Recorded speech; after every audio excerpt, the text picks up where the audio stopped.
Buenas noches, mi nombre es Luis Enrique Hernández Soto. Vengo a presentarles un poco del vasto mundo literario de Enrique Soto González en Guarini 5. Enrique Soto González nació en Pátzcuaro un 15 de julio de 1945. Fue hijo de Refugio Soto y de Luisa González.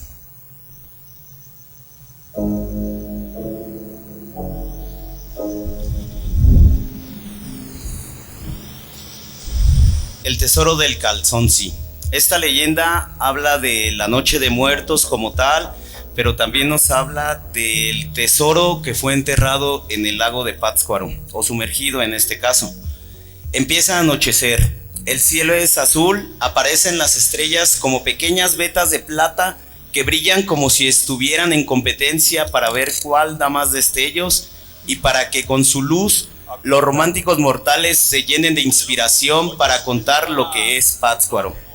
Y entre mirar el cielo y ver pasar el tiempo sin poderlo detener, solo el viento helado se siente y se escucha.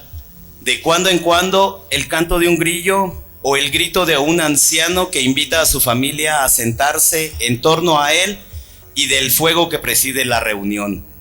Como descendientes de los purépechas, todo lo que se cree sagrado debe de ser tratado y escuchado junto al fuego, pues hay que recordar que los antiguos habitantes de esta región ofrecían leña a sus dioses, para que los fogones de los templos estuvieran iluminándolos y para que el aromático humo llevara las plegarias a los mortales, a Curicaveri, Charatanga, Nanacutzi, nuestra madre luna, y Tatauriata, nuestro padre sol.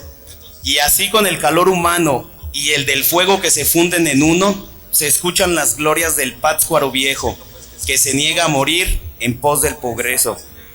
Cuando se habla del poderoso reino purépecha y de sus reyes, se habla también de sus riquezas que sembraron la codicia en los conquistadores españoles.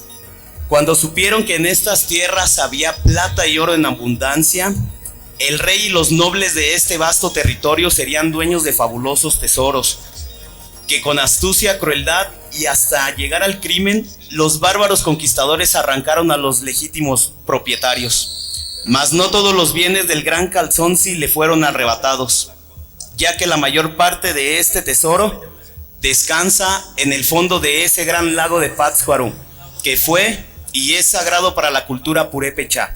Y así es como nace esta leyenda. Era una noche oscura, en la que un silencio profundo se unía con el negro crespón de las tinieblas para ocultar el lago y sus entornos. ¿Qué pasa en la ciudad sagrada? ¿Dónde está el gran Petamuti y la gran clase sacerdotal? La razón de su ausencia de Pátzcuaro era que habían sido llamados de urgencia por Tanganzuán II a la ciudad de Sinsunzan, donde el rey, reunido con su familia y su corte, espera la llegada del gran sacerdote.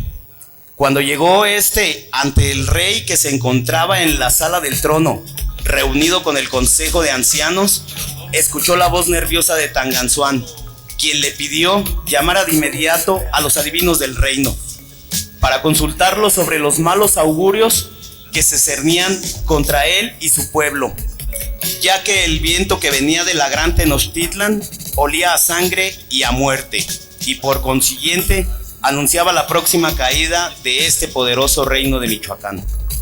El Petamuti obedeció la orden del real enviando a un mensajero, quien en presencia del rey salió a cumplir con su cometido, con un semblante de tristeza y de impotencia, al pensar en las desgracias que se aproximaban para este pueblo. Llegaron los hechiceros a la corte, y viéndolos, Tanganzuán se fue a su encuentro. El más anciano le pidió que se trasladaran de inmediato a una plazoleta que se encontraba frente al templo de la diosa Charatanga. Estando el rey y su comitiva en el lugar, los hechiceros y el gran Petamuti, que vestían de negro con penachos adornados de plumas de cuervo, tan negras como la obsidiana, subieron a la cima del templo, y el gran sacerdote miró al fuego que se encontraba ahí y que daba un color de misterio al lugar, para enseguida decir con voz potente: «Oh Dios del fuego sagrado, recibe las súplicas y penas de estos mortales que se te ofrecen para que nos digas qué destino nos espera. Oh Padre Sol, que nos das vida y valentía con tus rayos, báñanos de sabiduría para tomar las determinaciones más adecuadas para la salvación de nuestra raza, y danos poder para castigar a los enemigos del rey. Enseguida los hechiceros invocaron a todos los dioses y arrojaron al fuego leña y aromáticas gomas vegetales, y conjurando a la diosa Sharatanga, alzaron a los 4 puntos cardinales unos leños encendidos, diciendo con voz fuerte: que este humo sagrado que sale de este madero cubra a todos los que quieran hacer daño a nuestros dioses, al rey y al pueblo. Siguió la ceremonia hasta el amanecer. Ya cansados y con la verdad que les había revelado los dioses a través del fuego, descendieron del gran templo para informarle a Tanganzuan de los acontecimientos que se avecinaban.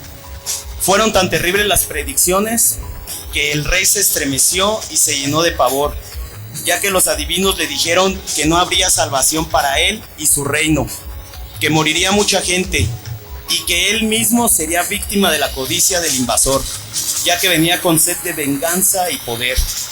Los tesoros reales y sagrados serían arrebatados de sus legítimos dueños a fuerza de violencia y muerte.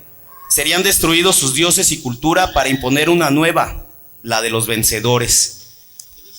Cuando Tatauriata, el sol, estaba a medio lago, hiriendo con sus rayos de las aguas tranquilas, llegaron todos los personajes que el rey había mandado llamar para planear la defensa del territorio y salvar los tesoros de mayor importancia, como los del Calzonsi, que habían sido acumulados por sus antecesores en el transcurso de los tiempos y que eran considerables. En forma igual las riquezas de los dioses eran muchas más.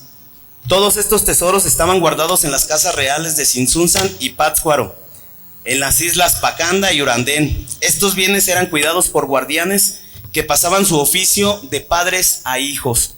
Tanganzuan tomó la determinación de que lo primero sería salvar los tesoros, por si eran invadidos por sorpresa y a fin de que los españoles no encontraran nada.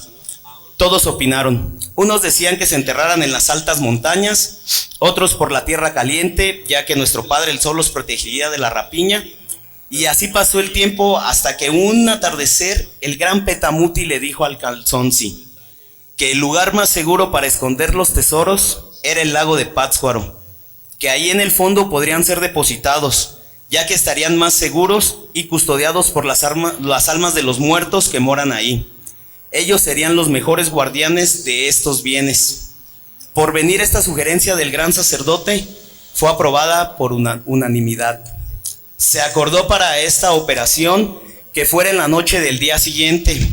Mientras tanto, se ordenó al tesorero y al guardián de joyas que fueran a recoger los tesoros, al inspector de las embarcaciones que trasladara el preciado cargamento al lugar indicado, al jefe de los mensajeros que informara a los guardianes del tesoro lo entregaran a los enviados del rey.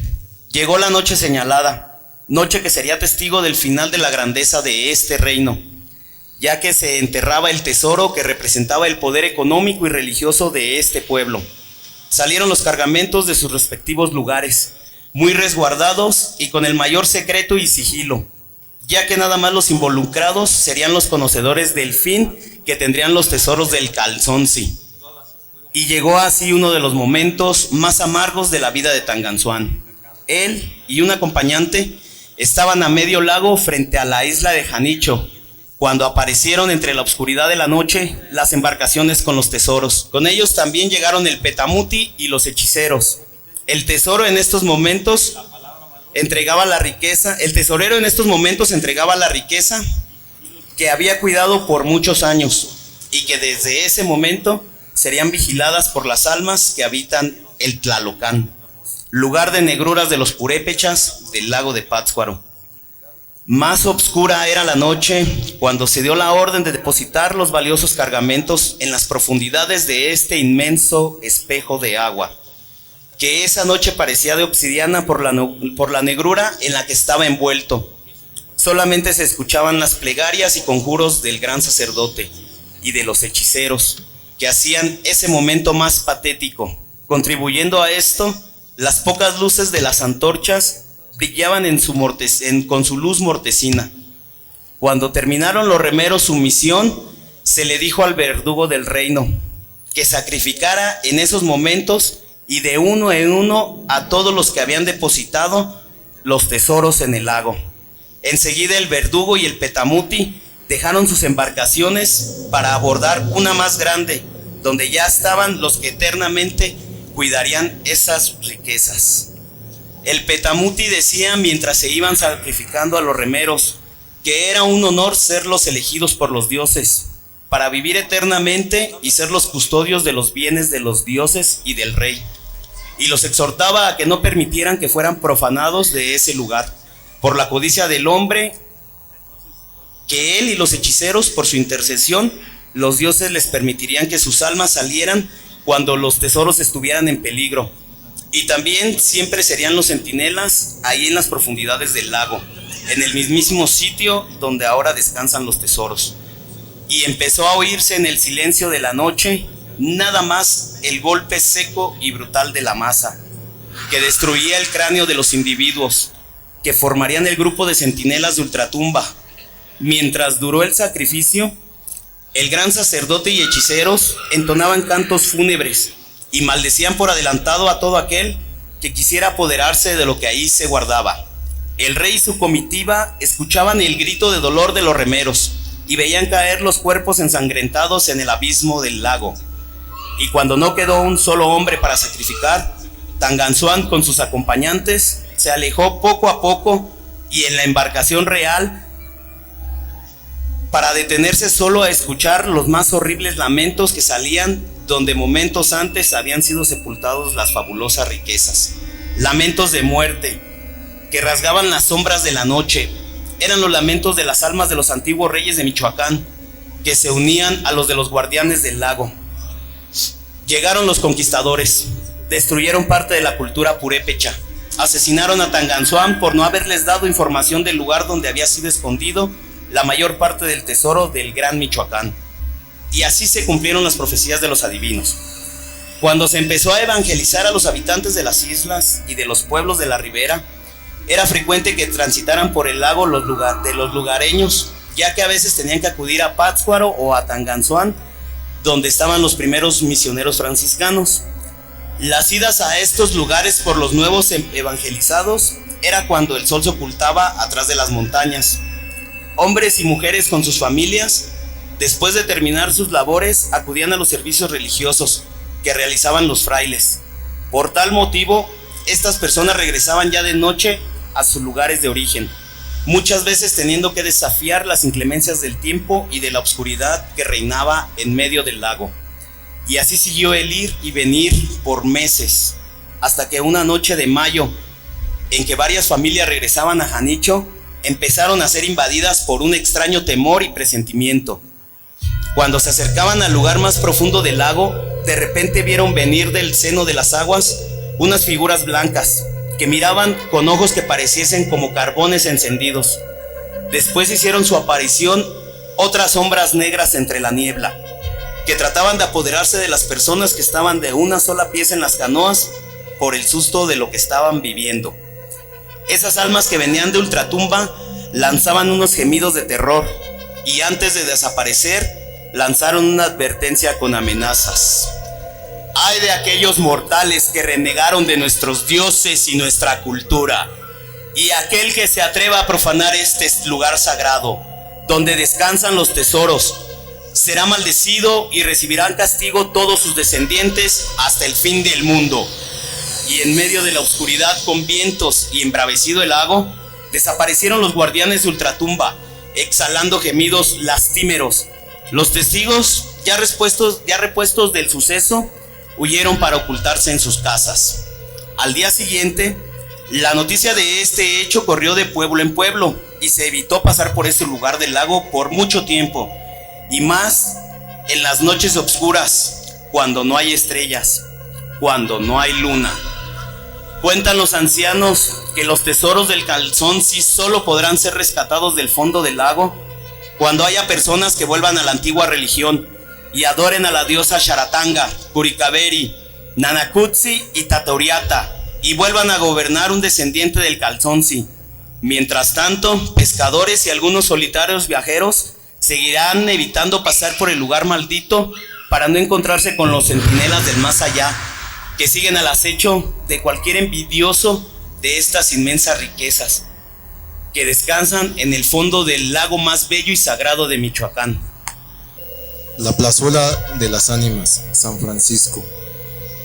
Cuando se hizo la repoblación de la ciudad por Tatabasco en 1538, se empezaron a levantar grandes monumentos religiosos y las mansiones de las 29 familias que vinieron con Don Vasco.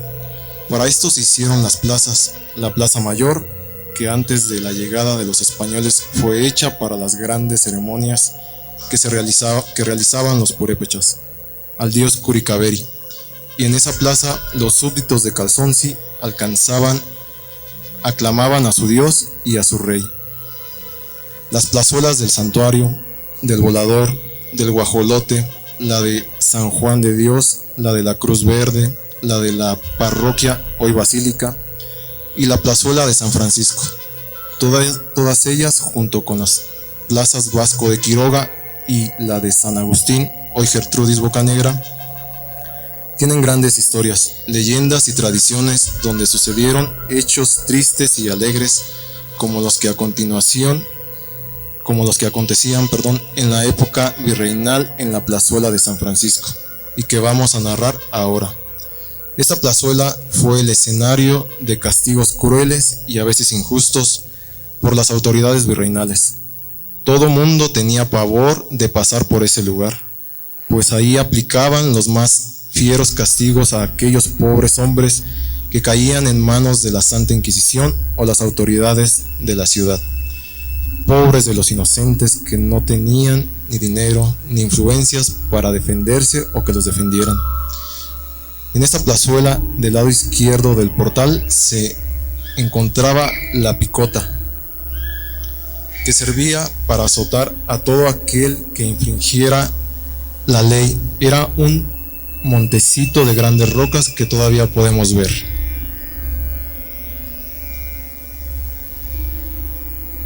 Por la calle principal de Ibarra y dicha plaza, ahí estaba una gran piedra con dos argollas donde sujetaban a todo aquel que no respetaba las leyes o que por alguna intriga o envidia era acusado injustamente de algo que no había cometido. También se castigaba a todo aquel que practicaba la hechicería, a quien vendía vino de la tierra, el pulque, a los que robaban caballos o a los negros esclavos que huían de sus dueños y que cuando de nuevo eran capturados se les infringían castigo 100 azotes. Tal es el caso de don Juan Maya, quien estando borracho hirió a don Juan Tzitzique, en el pueblo de Ajuno, dándole el alcalde la condena de recibir los 100 azotes en la piedra y además pagar 4 pesos a Juan Tzitzique por el tiempo que estuvo herido, más lo que le había cobrado el indio que lo curó. Había quienes que no aguantaban, algunos que no aguantaban semejante castigo y morían en ese lugar. Para los que practicaban las malas artes era un castigo diferente. Unos eran quemados vivos, a otros les cortaban la lengua y a otros les dejaban ciegos a causa del hierro candente que vertían en sus ojos. Todo esto sucedía en este lugar, en presencia del alcalde mayor, los regidores, el gobernador de los naturales y de los religiosos agustinos, franciscanos, juaninos, el clero secular y el pueblo en general. Había gente inocente que sufría todo esto. En aquellos tiempos tenía uno que tener mucho cuidado de no crearse enemistades, porque podía ser víctima de una acusación falsa ante las autoridades de la Santa Inquisición. Este lugar parecía que estaba hecho para practicar los peores castigos. Los indígenas creían que ahí habitaba el maligno, ya que en este espacio había toda clase de alimañas venenosas. En las noches oscuras se escuchaban aquellos gritos de agonía, aquellos gritos de gente inocente que juraba ante el Todopoderoso no ser culpable. Pero también se escuchaban los gritos de arrepentimiento de los que sí habían cometido faltas, pero ya no había remedio. Como dije, unos se quedaban en el suplicio. Los cuerpos ensangrentados eran echados a una carreta, conducida por una mula blanca, mientras a otros se los llevaba en parihuela, que eran estos como cajitas con dos palos, unos largos que sobresalían, y cargaban dos hombres. O sea, a diferencia de los pobres que los cargaban las mulas, a los ricos los cargaban otras personas. Por supuesto, se veía la diferencia: a los más pobres y a los desprotegidos en la carreta, y a los que tenían mucho en la parihuela. Todo esto sucedió durante 300 años, quedando impregnado ese espacio de las voces y la sangre de los inocentes y culpables, hasta que finalmente se dejaron de practicar semejantes atrocidades en 1822, con la consumación de la independencia. A las 12 de la noche, los pocos vecinos que habitan ese espacio oían y veían a las ánimas en pena, suplicando el perdón. Toda aquella persona que osara pasar a altas horas de la noche se topaba con seres de ultratumba. Esa parte estaba como vedada por la noche, pues ni el sereno se atrevía a anunciar: Ave María Purísima y sereno, las 12 de la noche y sereno. Todavía en el siglo XX, muchos trasnochados o clientes de Don Eli, a esta persona aún lo pueden encontrar, un de mezcal en esa calle, una tiendita por ahí cerca de esa plaza,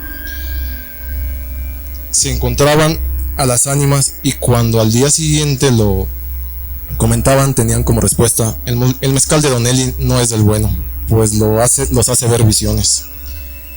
Ahí en esa plaza ni las húngaras duraban, porque en la noche las ánimas de aquellos que fueron castigados desfilaban ante los aterrorizados gitanos. Por supuesto, había unos más valientes, porque tenían poderes y querían ahuyentar a los seres de otro mundo, pero más tardaban en tratar de hacerlo que salir corriendo de aquel lugar. Como amanecían o anochecían, decían en el rancho. Y ahí termina esa leyenda, y pueden ir a visitar esa plazuela cuando gusten, de preferencia de noche. Esta última leyenda, tercera y última leyenda, habla igual del lago de Pátzcuaro, porque es muy importante para esta región, más que nada para este pueblo. La campana de Don Vasco. Cuando hablamos de Don Vasco de Quiroga, hablamos de la historia del personaje más querido por los michoacanos, ese tata que nos vino a dar todo, pero a la vez nos pidió mucho. Él influyó mucho en nuestra superación al enseñarnos a no depender de nadie, a ser nosotros mismos, a devolvernos esa gran dignidad y grandeza que no tuvimos antes de que llegaran los hispanos a nuestra tierra. Así, con esta reflexión, en las noches cuando recordemos la ruta de Don Vasco, que comprende Basílica, ex colegio de San Nicolás, Templo de la Compañía y el Hospital de Santa Marta, nos hace revivir todo el pasado glorioso de esta tierra que tanto amó, y a la gente que parece que sigue amando, pues el recuerdo de su amor y de las grandes obras que realizó para esta tierra siguen vigentes. En estas noches estrelladas es cuando oímos el fino tintineo de la campana del reloj de la ex catedral que anuncia la hora para irnos a refugiar a nuestro hogar, y recordamos esta leyenda. Era el año de 1580 cuando se decidió trasladar a los poderes eclesiásticos a la ciudad de Valladolid. Así Pátzcuaro dejaría de ser la sede episcopal que en tiempos de Tatabasco había sido cabecera. Una de las provincias más ricas de la Nueva España era Pátzcuaro. Todo era tristeza de ver cómo se iba despojando a la catedral de todos los adornos y santos que se encontraban en ella. Todo con el fin de llevárselos a Valladolid. Se llevaron las campanas, pero trataron de llevarse una campana que porque era el recuerdo más querido que les había dejado Tatabasco. Los pátzcuareños se sublevaron, perdieron la paciencia y, faltándoles al respeto a los clérigos encargados de esta comisión, fue tan grande el caos que ya parecía esto una sublevación, pues no nada más los habitantes de esta ciudad, sino también los habitantes de los pueblos de las islas y de la ribera se sumaron para la defensa de esta campana tan querida. ¿Por qué ese amor tan grande a la campana? Tenían 3 razones. La primera era porque don Vasco de Quiroga la había mandado hacer. La segunda, porque la había consagrado para combatir el mal y así defender a su amado Pátzcuaro de todo mal. Y la última, esa campana había sido fabricada con oro y plata que antiguamente habían pertenecido a los tesoros de los antiguos dioses, y cuando supieron los naturales que los necesitaba don Vasco para fabricar una campana para su catedral, no dudaron en sacarlos de donde los tenían ocultos de la ambición de los conquistadores. Pues así, con esos argumentos, la gente cercó la catedral de don Vasco para no permitir que se llevaran esta amada campana. Y subiéndola de nuevo a la torre, cuando ya estaba colocada en su lugar y viendo que la gente seguía muy enojada, uno de los sacerdotes mandó que se repicara esa reliquia. Era mucha la confusión, pero era más el enojo de los habitantes de la ciudad, que no les importaba tanto que se llevara todas las riquezas de la catedral, sino el intento de haber querido profanarla llevándose esta campana.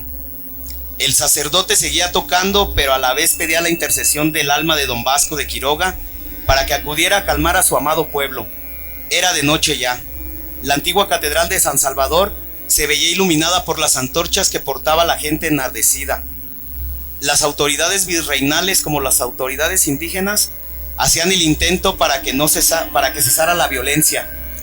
La campana seguía tocando. Ya era muy noche. La oscuridad era herida por la luz de las antorchas que parecían luciérnagas gigantes que se movían alrededor de ese sitio sagrado.